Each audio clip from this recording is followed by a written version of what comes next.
at the Imp and Ogre. My name's Paul. This is Ryan. And today we are doing a one-shot double feature. First is Outlaws of the Iron Root, and the second one is The Mystery at Dreary Well. So the Outlaws of the Iron Route by Will Doyle, originally published in 2014. This is part of the D&D 5e Encounters series, so the organized play Adventure League stuff. And Mystery of Dreary's Well was written by Lucas Cockerham. This was published in 2016. Both are also, it's a 5th edition compatible adventure. Both are available on the DM's Guild website. Lucas actually contacted us, seeing if we were looking for adventures, maybe to check that one out. But in full disclosure, it wasn't provided for free, so this isn't sponsored content. I did buy it for the review. But he contacted us via Twitter. Right, so I think we'll just do Outlaws of the Iron Root first and then jump over the other one. Sure, that's fine. Yeah. Thing I like about the Adventure League, or what they did in this, is... you want to do a synopsis first? Or sure. Sort of all the standard... synopsis. The adventure's broken into 4 parts. Though, it was all kind of convoluted to me, really. So the whole point is... The main deal with the adventure is you're hired to deal with bandits. The Iron Route is a trade route that's used all the time. There's a host of bandits that assault the route regularly.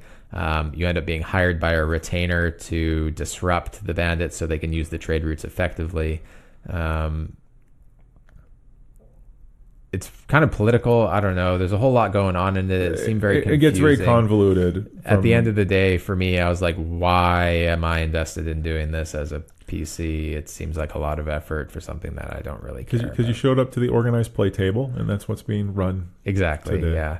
Yeah. You find your retainer. You travel to the prison tower to get information from a prisoner who knows things about There's dynamics. There's a lot going on. You carry on. So the main deal is you're trying to deal with bandits, and it gets a little complicated than that. So one-shots in general are designed to be finished in a single sitting. 4 hours. 4 hours is sort of the upper limit of what is reasonable. So this Outlaws one, I would say, is an incredibly ambitious one-shot.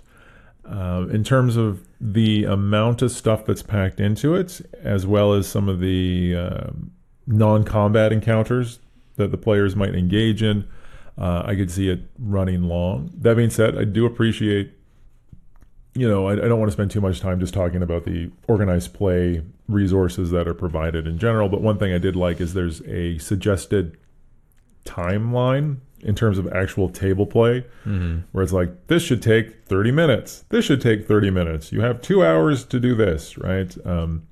So for a DM trying to run this in the actual defined window, I thought that was pretty helpful. Overall, I did like it. The pacing's pretty solid. There's some memorable set pieces in it. The climax is completely DM controlled, which I kind of appreciated. It's a bit contrived, I'll give it that. But it does allow you to have a very impressive finish, right? There's no way it ends with a fizzle. It ends with a memorable encounter, and for a one-shot, you kind of want people leaving the table going like, wow, that was exciting. I don't know, what did you think? Yeah, I don't know. I guess like in the one-shot encounter, when and there's a lot going on, a lot of it was sort of DM controlled, so you kind of you have to manage time. So I understand that there's encounters that are managed by the DM, and that there's triggered events that can happen that just signal the beginning of something else, right? And if you're keeping time and 20 minutes have elapsed and you're supposed to be through this in 30 minutes, you can go, pull the lever and the thing happens. So I get crash from outside. Exactly. Yeah. And I get that. So I think I agree with you in that it was ambitious to try and fit this in a one-shot session, and that's why these mechanisms are in place to progress the story. It might be unsatisfying, I think, as a PC at parts or times where it's just sort of like, the thing that you're supposed to do is shiny, and you're attracted to it. So there's not much agency in exploring things, kind of.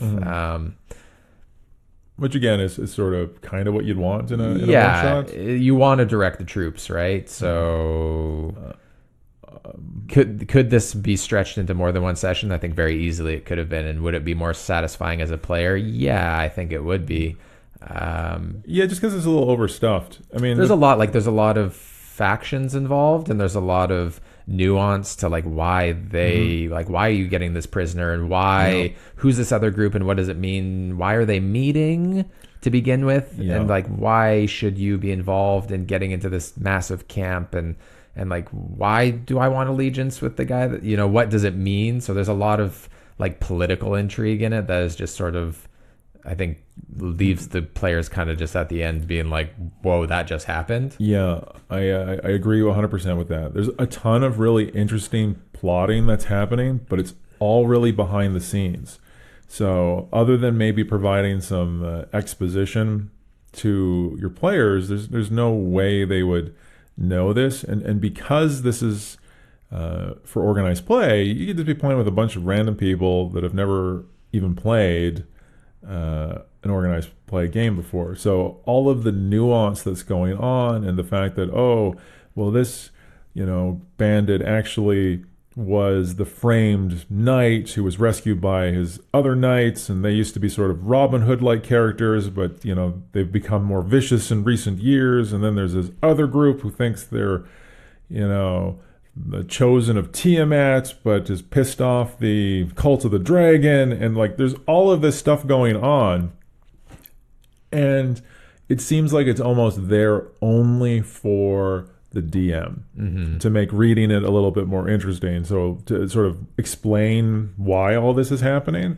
but none of that's presented to the players. Yeah, and it's not particularly presented very well to the DM either. Like, it would have been nice, I think, if there would have been like a page in the adventure that would have been like, the Grey Patriots are the, you know, and then the next faction is, because it was hard to sort of decipher at times. I felt skimming through it that, you know, without spending 6 hours reading the adventure cleanly and through it and taking notes and understanding how the relationships are interacting, right? And from reading it, your players would have no clue, right? Yeah. I think it'd be much more satisfying if you use this not as a one shot. Yeah. Like if you use this as part of a campaign, or even sort of as the kickoff adventure to a campaign, where you sort of gave your players, here's some campaign notes, like here's the world, read this half a page so you understand what's going on, type of thing. Just because it is really interesting, but because it's a one shot that like you might just play this once, never again. I don't know if it was that successful. I think it would be better in the one shot sense if you were part of one of these factions. Like, if you like, why is it okay to be bandits? Why not? Like, can you not be part of one of the groups of people, or part of the Grey Patriots, or whoever it is, the good guys? Well, there are factions in organized play, and in the adventure, if you're like a Harper or part of the Lord's Alliance or whatever, like I can't remember all the particular factions that are in the D&D open world stuff. But as this adventure is written, you're just walking by.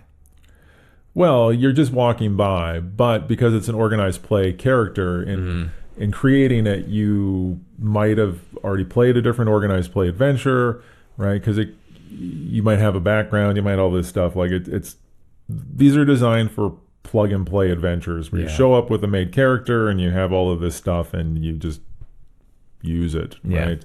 So part of the issues that we might have with the adventure is trying to compare it to a non-organized play or a non-one shot, and it's always going to be lacking in compared to something that's designed to be used as part of an ongoing, you know, campaign or something like that. Right. Hooks of the adventure is you're either hired as mercenaries, contacted by previous contacts to discuss the Iron Route, and there's mention of if you have the noble background, you might just be contacted to discuss matters of this. You just need a reason to go talk to a guy in a town square, Perfectly serviceable. It's a one shot. You don't need a good reason. Yeah. And then the adventure kicks off by a riot in Flan. Bandits are attacking, and you rescue. No. It's not bandits. There's no bandits involved. There's a wanted poster, and a riot breaks out. Yeah. The riot's by the townsfolk, though. It's commoners. Right. Okay. Yeah. Right. So they basically are fed up with the fact that the authorities haven't dealt with these bandits. So, goods aren't getting through. So there's scarcity. So they're just frustrated. And then they riot. And a group of them decide to rob a caravan, which happens to be the caravan of the guy you're there to meet. So the players are supposed to stop it effectively. And this is here for an information dump. Effectively, once you talk to him, he spills all this information that a second group of outlaws is running the Iron Route, and it gives you information about the Dragonborn leader and sorcerer. It's a huge information dump to be like, this is what we want you to do. And then he says your next bit of information is from a prisoner who's in a prison tower. Go rescue him.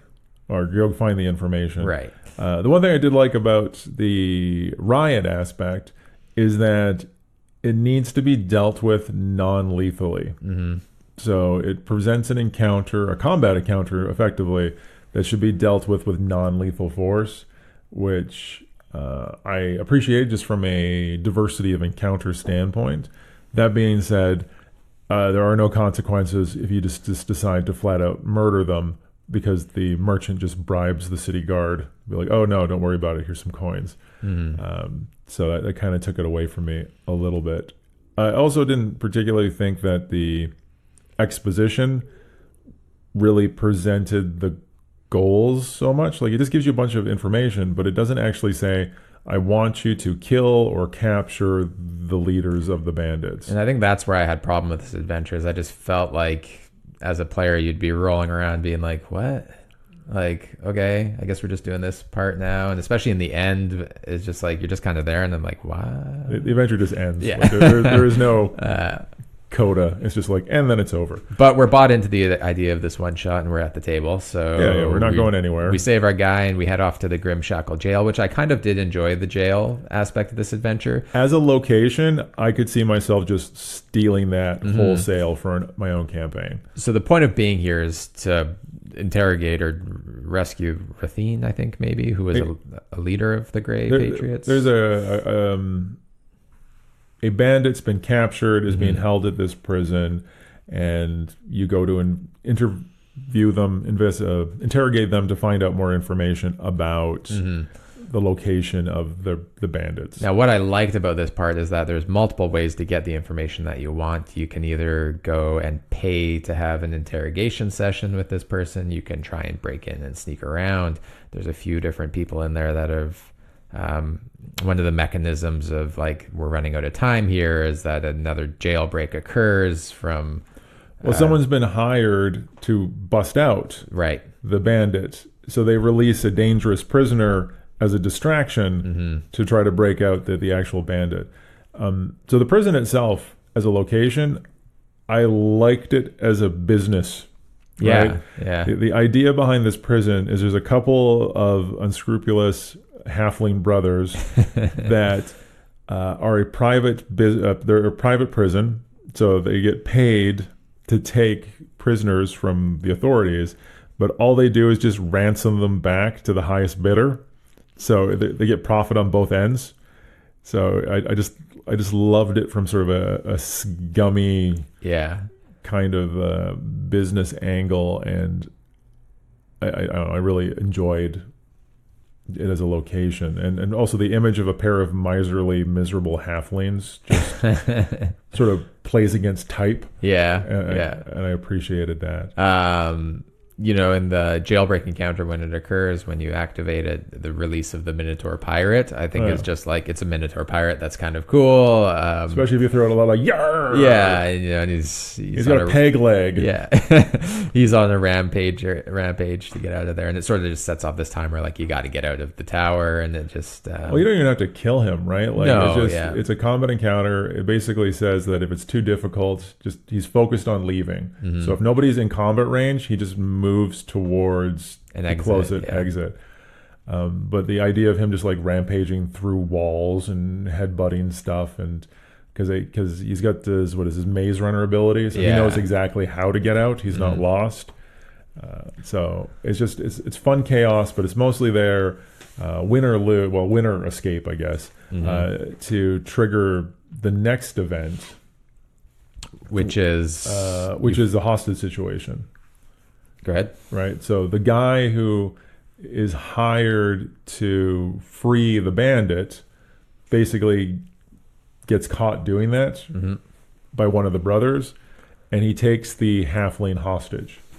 So this is where you find out that he's been hired, and basically what he wants is to get free. So this results in a hostage negotiation setup, and the players have to try to defuse the situation without the halfling being killed.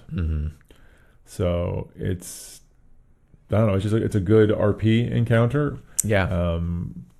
Hopefully goes well. Could easily end with the hostage dead. Yeah. I think that's a totally reasonable outcome to this. Regardless of what happens here or how it goes about, the whole point of coming here is the players need to find out about the bandit summit that's happening. The summit. The summit. I call it. It's the summit. That's what it is. The G2 pirate summit. Yeah. So you need to find out that the two bandit groups are coming, meeting with each other to negotiate a deal, so they're not in conflict anymore. And you need to find out the location of this occurrence. Yeah. Which is the King's Pyre, and getting there is no problem. You get on a skiff and you just go. You can take a boat. You can go by land. It's a cool location. It's a giant statue of a former king. So there's some caves, and they're meeting like on his lap, I believe it was. Yeah. So it's from an imagery standpoint, it's just kind of a neat location. And as written, this is supposed to be the half of the adventure is supposed to occur at the summit. However you want to get in is kind of up to you. You can disguise yourself as either faction or just... It's basically like I don't know, what's a free form adventure at this point. Like there's no right or wrong way to... You can sneak around and get into some minor encounters. I mean, the whole point is not raising an alarm, I guess, if you are there. To me, it just felt really dangerous. It is super dangerous. And there's no point... really, because you could let your players just sandbox it until you're at 3.5 hours of gameplay, and then you pull the lever. I honestly feel that that's the design. It's basically to just let your players try things until they get bored or you run out of time, and then you trigger the final encounter. Which is like you're hiding in anyway, basically. I don't know why you would get involved in the final encounter, because they show up wherever you are. That's the whole thing, is the final encounter is designed that you can't avoid it. What I liked about this is I could definitely see the players try to do like false flag type of encounters to try to pit them against each other. And it does describe that you could, I guess, if you had vision of the statue where you can see sort of the signal guard on either side, and like maybe if you got somewhere and interrogated the person, you'd be like, oh, our plan is to light the beacon. If we sense something foul, and that'll signal us to attack, or I'm shooting a flaming arrow onto the thing, so you could maybe just get the two factions fighting somehow. Well, it wouldn't be that hard, because it'd be easy enough to jump some of the human bandits, dress up like them, because the other bandits are all kobolds, so you just kill a couple kobolds and then run away. And I mean, it's mostly just about trying to play around in the camp as much as possible without dying. I mean, there's some interesting things that they can do. I like the imagery of releasing a owlbear into camp, and then the owlbear just hates kobolds, so it just rampages around and kills kobolds. You can find some minor treasure by investigating sort of the bandit leader's tents, or I think one of them's a caravan or what have you. Mm-hmm. One random thing that I thought was really interesting that the players can find is the journal or the book or whatever. So it's a book that's been animated with the spirit of a bard to record the Kobold Bandits leader's life story. So it's basically writing like a really bad epic poem about this dragonborn sorcerer. And I just thought it was really interesting because it's sentient, it can't speak, so the way it can communicate with the players is it like folds over a page and like points the corner at letters. So it's like a Ouija board or whatever. Yeah. So you can ask it questions and it like tells it, and it's just like, no, he hates everything about his existence and wants to die.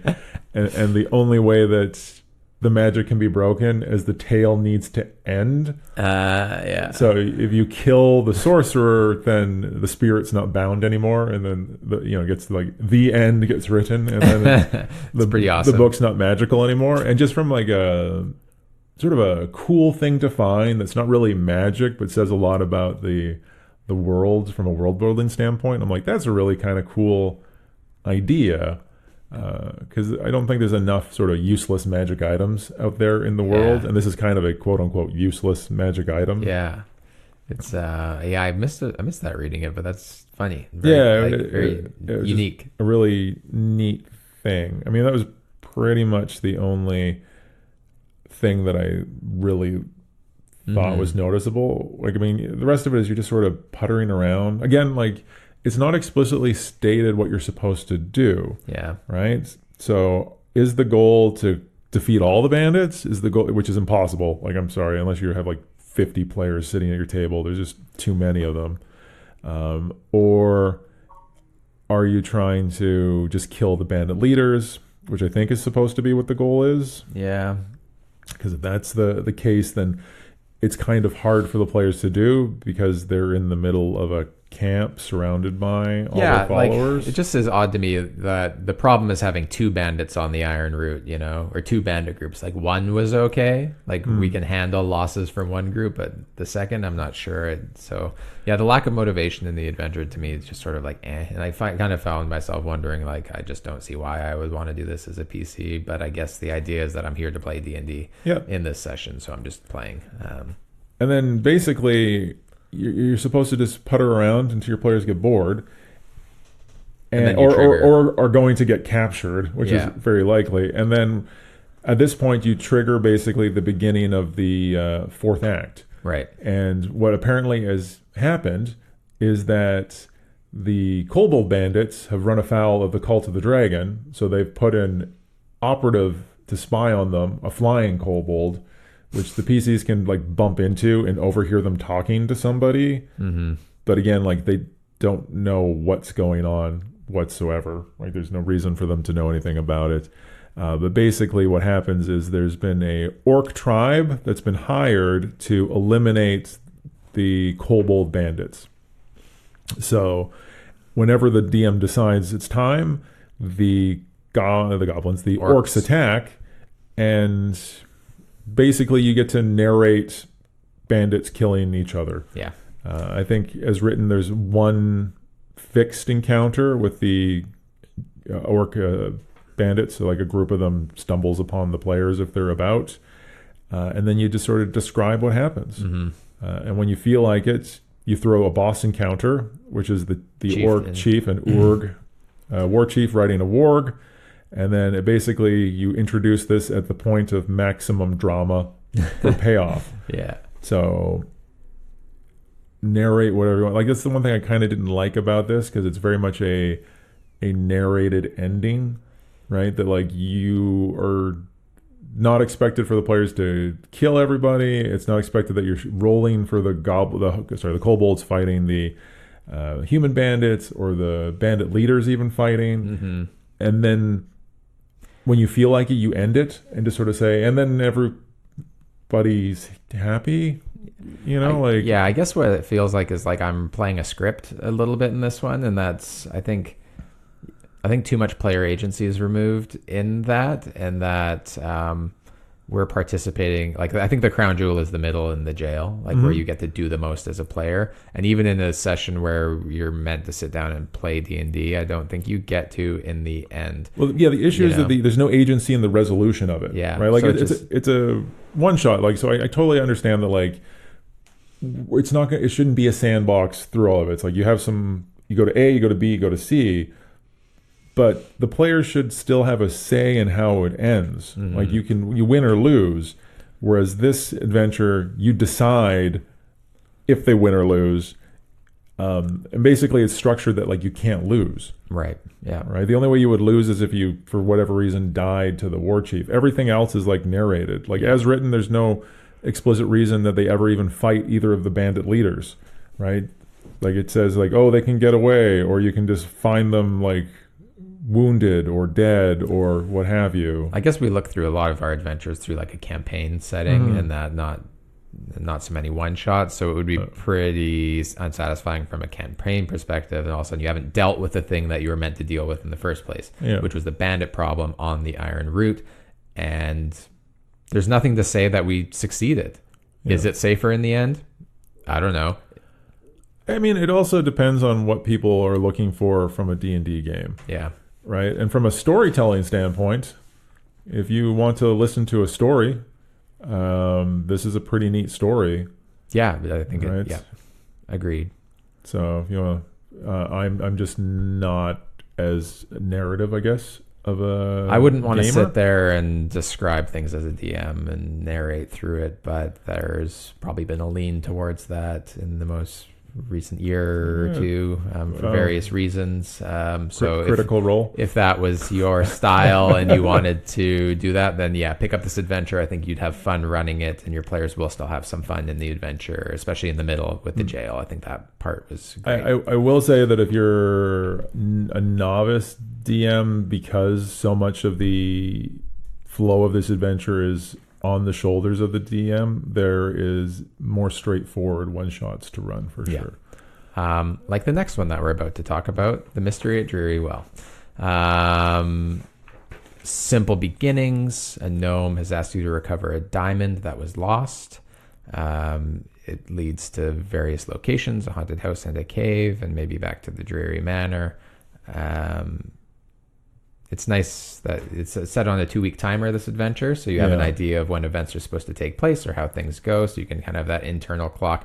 It's not strict, I don't think, in the sense that everything needs to be done in a day, but if your players are dilly-dallying and, you know, sleeping, you can kind of keep track of nights and events will happen as the story progresses. Dissuades dawdling, right? Like, it's very much, I think the timeline is mostly there for, like, okay, we need to get to this place, we need to focus on the investigation, we can't get distracted, right? We can't go spend 4 days exploring some rumor in the woods because we don't have enough time to meet our contract, if you will. Yeah, and I think, like, the thing that really I enjoyed about this adventure as a general impression is that it's so little that you could really just be, like, the people of the town starting out. Like, I'm Joe and you're my neighbor, and this guy's in town and he says we're part of the local whatever, you know, we're on service this week in the next 2 weeks as the small town militia, and this is our job to investigate this thing. And it felt like you ended up being like local heroes in the end, and you learn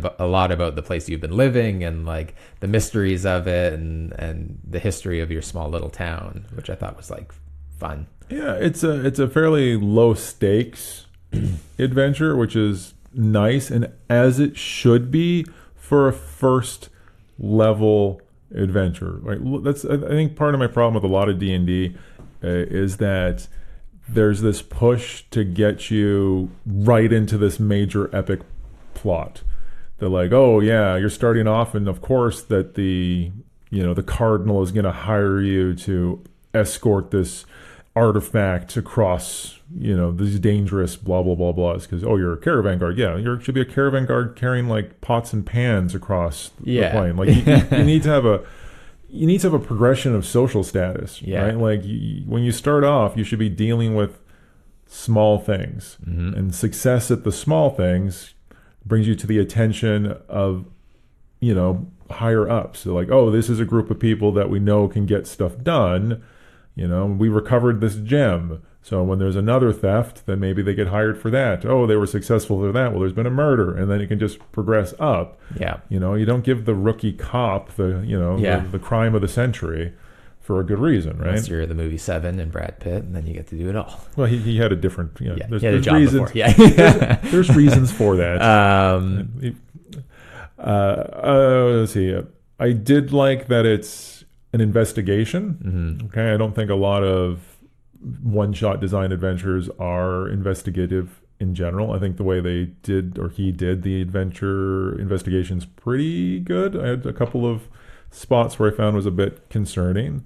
But there's lots of RP, so lots of role-playing. I found that this is potentially on the more role-playing heavy side of an adventure. But there are a couple of combats. There's not too many combats, which I appreciated for something that's supposed to be done in one sitting. This could be done in 4 hours, absolutely. For sure. Yeah. Unless people are super into the role playing. Yeah, and then right? Then it takes longer. But in terms of a resolution, I think it's pretty straightforward. But especially in comparison to the last one, it's not nearly as restrictive. So there's potential for distraction, I guess, sort of following the wrong leads or getting off on a tangent, which is not a bad thing. Yeah. But if you're on a really tight schedule, you kind of, as a DM, need to put a little bit more encouragement. Also, it gets a little... I don't think there's enough clues to actually find the layer that we'll get to when we talk about it. The well. Yeah. I think that was the big sticking point for me. So I could definitely see players getting lost. So that was my big thing, is there needs to be a better link or clue or clues that point them in the direction of the actual, where the gem is. Because as is, it's kind of more dumb luck than anything else that would get you. Yeah. But the other thing I liked about this is if you were trying to introduce D&D to new people, I think this adventure does a great job of illustrating what D&D is. Because it definitely puts your players in a position that as a DM you say, okay, what do you want to do now? And they say, well, what can we do? You can say, well, anything. What would you like to do? Like, it isn't so structured that it forces the players to do anything. So it puts plenty of opportunity to be like, well, I'm going to go talk to this person, or I'm going to go ask for rumors, or I'm going to go check out the haunted house, right? Like, it's open and free like that, which is great. Like, it's not restrictive whatsoever. So, and I think that's one of the best things about role-playing games in general, is that you have that freedom to investigate, explore, and do what you want. I think maybe, like, going back to the clue at the well, there could be... I don't know, you could maybe involve a certain mechanic in the haunted house where maybe there was like a grand fountain in the haunted house, and they say there's a lever you could find, and if you move the lever, the fountain drains and then the water's returned to the well, right? Like, you could have this relationship where the well's not working. We used to get water from it from the town, to all of a sudden the water's back, and maybe your players could connect something. It's a little like video gamey, but for all of you that are confused as to what we're talking about right now, the entrance to the secret dungeon that the players need to get to is found in the bottom of the well. Yeah. Or on the side of it, or whatever. I don't know if it needs to be that convoluted, especially for something like a one shot. But you could easily just have either you find a journal that describes something, or you can have the legend of Old Man Dreary. Always had to go, was always hanging out in the well. Like, you just have to have some sort of something somewhere to intrigue the players enough to investigate the well, right? It doesn't have to be that that's where you have to go, but as is, there's nothing that points them towards the well, other than the fact that, like, you're investigating, looking for the Dreary fortune. The town's called Dreary's Well, and there's a well. Right. I think something a little bit more explicit would make everyone's life a little easier. How would you introduce that? I don't know. Through the witch doctor, air quotes, Dorley. She's been around long enough. She might be able to give you that information. I think there could just be town legends or rumors, or, why is it called Dreary's Well, and then you can learn about blah blah blah. Or you just make it lazy, and in say the haunted house, there's a moldering journal by the guy who built it or something like that. Or, I guess so. Getting to the start of the adventure, your first contact would be Oscar, and he runs the inn/jail, and he can tell you about thefts that have been occurring in town, and he will just straight up offer you 10 gold to go check out the haunted house. Oh, you're skipping the best part, which is talking to the courier before you even get to Dreary's Well, the guy who got robbed. Okay. And the only reason that's the best part is you meet him at the Hornless Unicorn Inn, which is locally known as the Horse, and that was just. And that was the best part right there. Like, I have a soft spot for clever inn names and tavern names and stuff like that. Yeah, that's pretty funny. I missed that. Yeah, so it's super non-consequential because it's not super important whatsoever. It's just that's where the courier who got robbed of the gem is. You can get some information about, like, it was in my bag, my room was locked, it was gone. Like, it just disappears type of thing. But I just really enjoyed that the Hornless Unicorn, which is locally referred to as the Horse. Yeah, this made me smile. So that was a big plus in this adventure's favor. A pro. I felt that he described the town in enough detail, but not too much detail that you could run it and know who its citizens are. So well done there. I thought there was a lot of stuff going on in here, which isn't bad, but from a town description, there's lots of tangents and sort of plot threads involved in this. So it's a little sandboxy to a certain extent, much like the last one shot we were talking about, but it's on a much smaller scale. Yeah. And the stakes are a lot smaller. So what I was able to identify is there's the sick. So Dreary Well, there's the sick Dreary. Yep. The old man Dreary. Who the witch doctor had, or witch doctor air quotes, the old lady medicine woman has not been able to cure yet. Yeah. There's all the rumors of the Dreary fortune. Yep. There's the haunted house. Yep. And then there's the mysterious thefts, which is the main hook. So I don't know if we sort of walk through stuff there, because like the richest person in the town, the sick Dreary, this is effectively a side quest. Yeah. That you can do, because like you said, the witch doctor. Well, that's what I felt like there was enough information in, because you're starting with an open world investigation type adventure that there's no motivation for your players to do anything. You have to talk to people. Yes. And talking to people that don't have motivation in an adventure is extremely difficult. So, and having run into this problem, if you send people to, oh, what do you want to do? Well, maybe you could investigate. You could talk to some people. You give them that suggestion, and then they go talk to the witch doctor, and they go, hi, and she goes, hey. And like without information as being a DM, it's hard to narrate a conversation if they don't have motivation.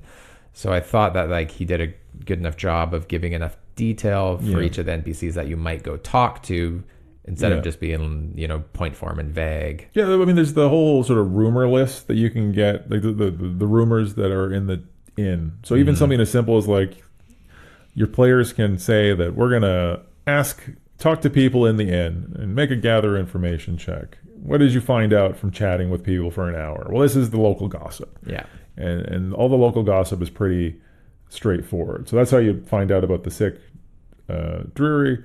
That would lead you to the old lady, who's just an herb woman. She's not actually. I like that he added, like, she finds it amusing that everyone calls her a witch doctor. Calls her the witch doctor of the well, and she just like laughs about it. Yeah. But she will give you the mini quest to find the spotted mushroom that she thinks might be able to cure the sick member. Now, I did think that could easily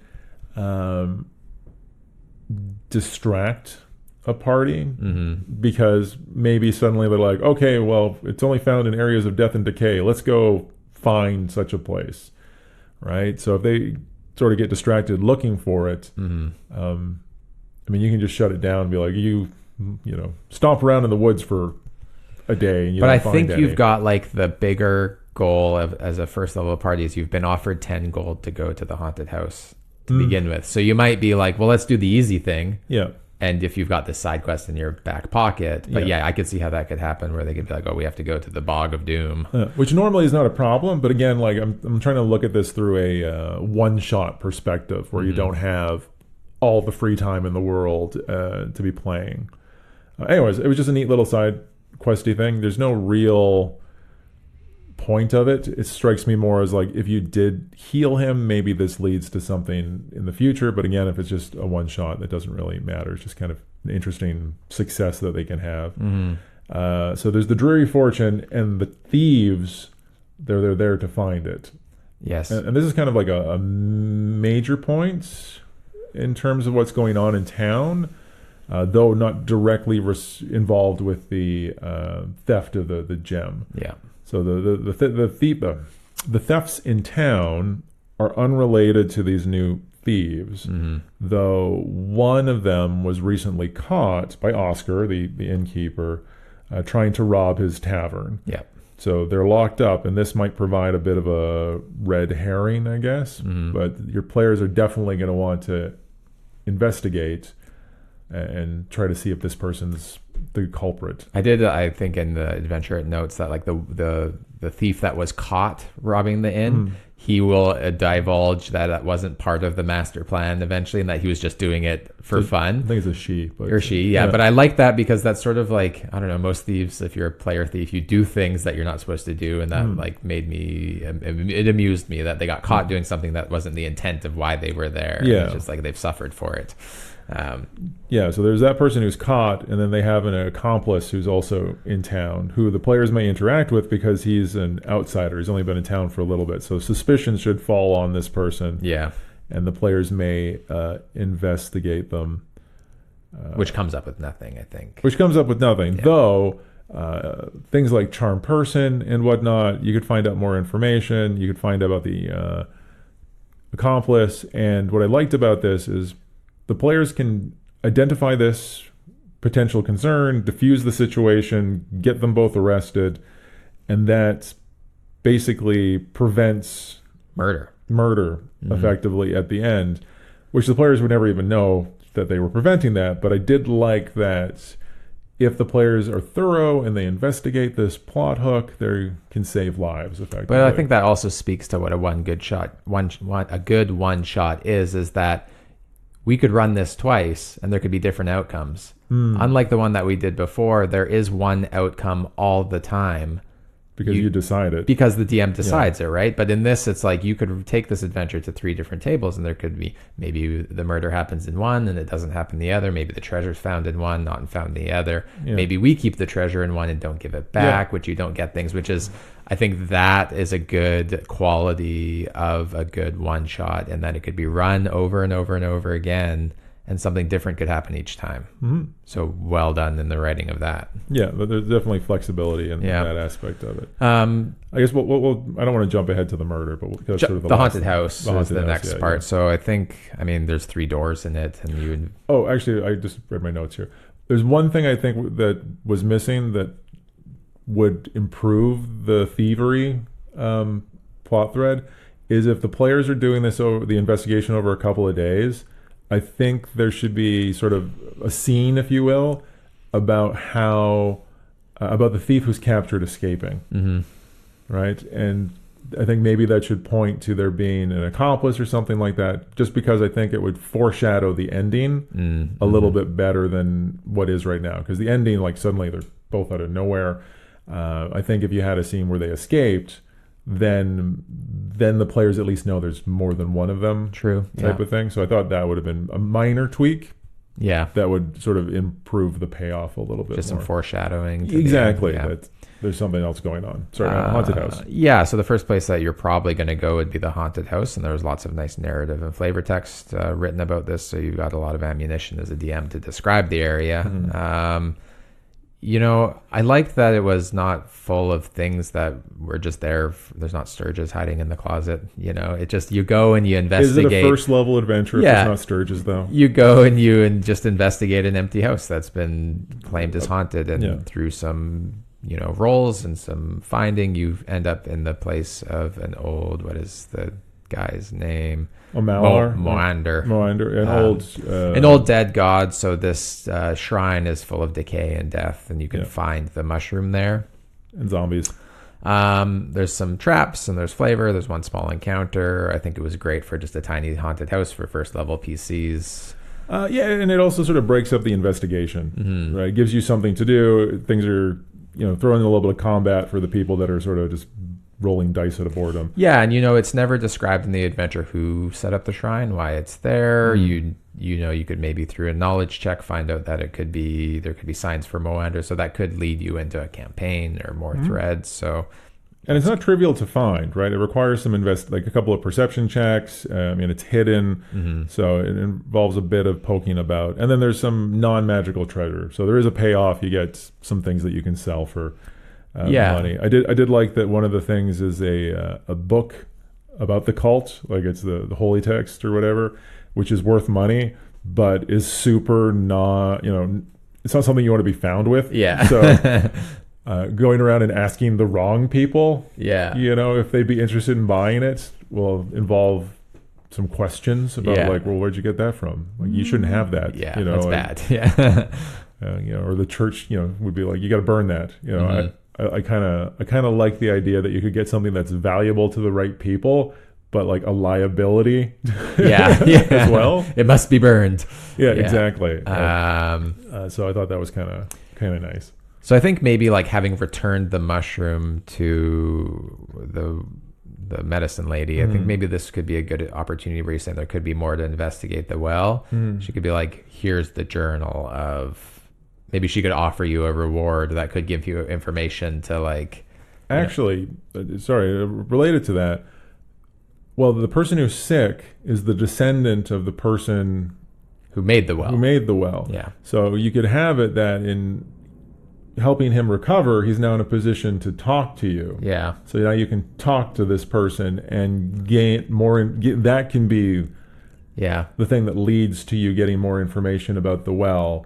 Right, because you can't talk to him to begin with because he's sick and whatever. So maybe once you cure him, or as gratitude, maybe he gives you something, the family gives you something, or what have you. Like as a reward for dealing with this, maybe that's how you can get the clue about the well. Yeah, there could be like just a thought in my head, like the information about the vault could always be with every member of Dreary, but they might have forgotten where it is. So in his fevered illness, if you visit him, he could be like, the well, muttering about the well, having the knowledge in his brain without ever knowing about it because it's been lost. Like it could be some magical inheritance or whatever. But so there's a few different ways I think you could think of an idea to lead your players that like, the well's the next place that we have to go, because it is the next place that you have to go if you want to do the adventure.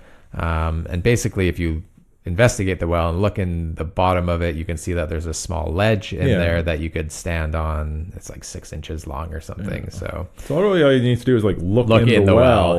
And there's something that stands out.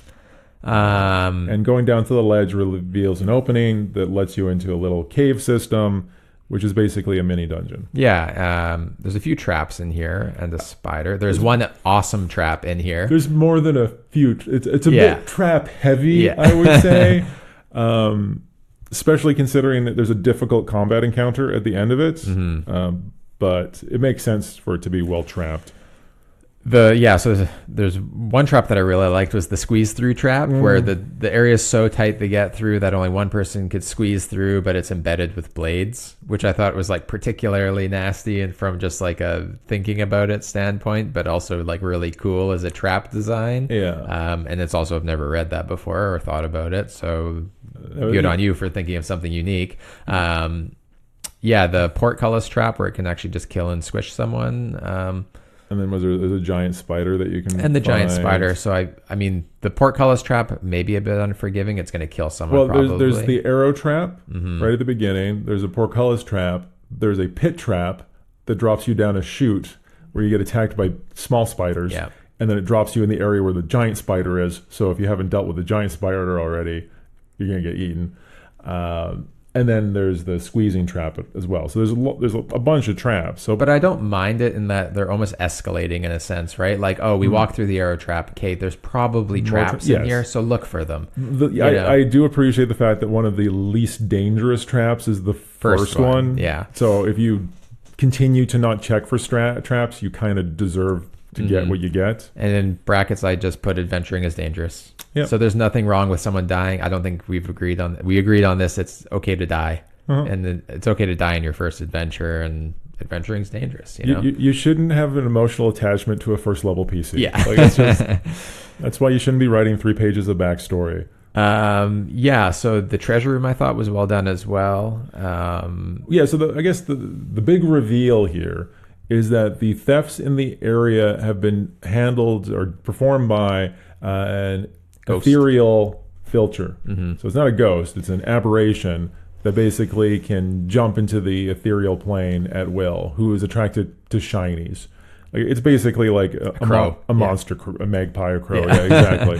So the one thing I would have liked here is if there'd been a bit more foreshadowing that the thefts were a bit unusual. Well, there's one guy that will tell you that his gem was stolen by an abomination. Yeah. So there's that. So there's that tip. But I think even just like having the information about the people who were robbed, to have things like the first guy who got the courier who got robbed.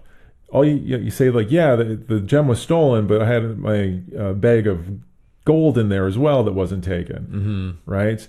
Or you can talk like someone might have had their shiny bronze candlestick stolen, but the tarnished silver gravy boat wasn't, right? Like, to have clues that it's the fact that it was shiny, not that it was valuable, right? Yeah. Right? Because I think something like that would tip off the players from the get-go that this isn't just a standard thief, right? There's something odd about that, and I think a little bit of foreshadowing would have gone a long way. And so if I was running this, I would definitely have just you're investigating other thefts, just to have that kind of thing crop up as a clue That the valuable things aren't being taken. that it's the shininess is what's causing it to be stolen, not that it's worth a lot of money. Because as is, it's like, oh yeah, gems are disappearing, but it's not only gems, because when you get into the treasure chamber at the end here, which this monster is using as a lair, it's full of shiny things, not all of which are worth money. Which is nice because the aberration doesn't want to fight. It'll just let you take the gem effectively and whatever else you want, unless you're taking the shiny things, and then you get into trouble. Yeah, so you can basically grab the chest, a folding boat, which is always just kind of a fun magic item, and then the gem that you're looking for is here. So basically, it's going to start off with combat. So I think, as written, the idea is you kind of just like fight, realize that we can't beat this, grab the gem, and then leave. Yeah. So as written, it's not really designed to beat the monster, which I don't necessarily like for an introductory adventure, because players don't like to run away at the best of times. Yeah. So I could see myself just powering down the monster. Right. Like just not using the stats as written. Maybe it's a young, ethereal filter or something like that, an immature one, but something that the players can either beat, or I would just have it run away. Yeah. Right. And I'd make it so like you don't have to kill it. It just grabs some handfuls of shinies and poofs away or whatever. Right.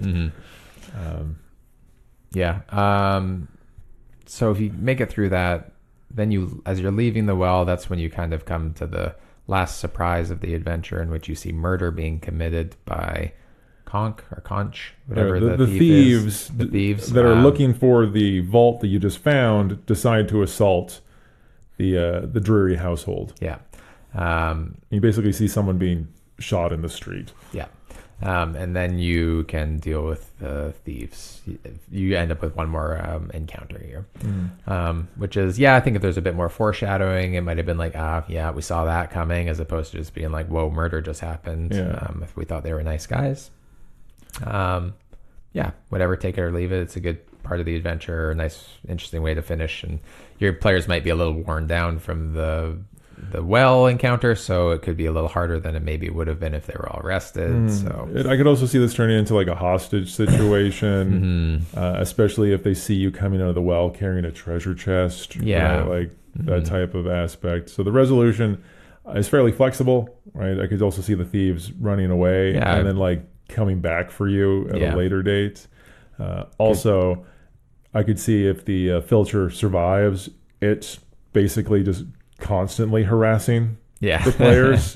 Which would be, I don't know, there's like the opportunity for fun recurring characters in the one shot, which is your annoying ghost that you have to keep all your valuables dull because it'll steal them. I also liked that the players are rewarded if they give the Dreary fortune Back. to the Drearies. Yeah. That, that's the right thing to do. They don't have to, legally. Nobody in town's going to force them. Well, the best thing about it too is if you go to the Drearies, which I thought this was like just, I don't know, brilliant writing, and you describe the things that you went through to get the treasure, he doesn't ask for it back. He thinks it's reasonable that you would keep it. Yeah. So there's motivation to keep it as well, and that you could just say that no, that's yours. We did it for you, and then you're rewarded with even better things. Yeah. Well, you get to keep the folding boat. Yep. Because he's just like, there's not even water here. I don't need this, right? And then the bag of holding. You get a bag of holding from the innkeeper, the slash sheriff, whatever, because he's a former adventurer, and he's just like, you guys did the right thing. Yeah, and it's an awesome bag of holding. Like, I think, and this is what I enjoy about magic items, and that you should think about this is, if you're a DM, is change them to make them fun. And this bag of holding is made of leaves. And it has other properties as well. It always floats, and if you happen to have it on your persons, you're more attractive to birds, so they'll come and hang out with you, which is like, you're like Snow White, just like landing on your shoulders and stuff. Which would be funny if you're the thief of the group and you decide the one that you get to keep, and you're trying to sneak, and a little budgie falls down on your shoulder while you're like, it's like, oh, roll a stealth at -5, and you're like, why? Birds keep flying on your shoulders. Well, especially like urban environments where like the birds are all like crows and pigeons. Like, it's not some cute little woodfinch. It's big ugly crow. Vulture. But yeah, I thought it was I thought it was a pretty satisfying resolution. I do think that on top of everything else in the dungeon, to come immediately back to the thief encounter might be a little punishing. So that would be the only thing where I could see it being maybe a little frustrating for players, especially if they got beat up pretty bad by the filcher. Yeah. But other than that, no, I thought it was great. I thought it was a good combination. There's traps, there's role-playing encounters, there's some side quests, there's enough combat to not feel sort of bogged down by it. All the encounters are also like they make sense. There's not weird things in there, and there's not too many of them. So I don't know. I liked it. I thought it was a good adventure as well. I would probably use it if I was starting up another campaign as a one-shot to see if people are interested. And for some reason, I envision like the party of just being gnomes going through and succeeding for whatever reason. I don't know. For me, it would just be nice if it was like the whole town was gnomes and you're just the local gnomes saving the gnomes. I think it'd be great that if the whole party was gnomes and they were all related to the guy who got robbed. It's like your nephew, like you're all nephews of Uncle, Visittop or what have you. It's just, I don't know, the adventure felt fun. It felt nice. I could see it like if you set it up in the way that you were part of the town, you'd really feel like the town heroes at the end of the day, right? You eliminated the thieves that were causing trouble. You helped the manor get its fortune back, and that feels good. So well done. One shots, take it or leave it. I think there's something for each type of DM in either one. So choose whichever one do you think would fit your style of DMing better. Yeah. I think that's about it, guys. As always, thank you for listening. Your feedback's important to us, and we've been appreciating hearing from you guys. You can get at us at the Imp and Ogre at gmail.com on via email. You can get us at Twitter at the Imp and Ogre. YouTube comments have been working well for people, and we get back to you as soon as we can on that. Next week, we're jumping into the world of high fantasy and magic and going to Eberron and talking about the Voyage of the Golden Dragon. It's going to be epic. Thanks for listening.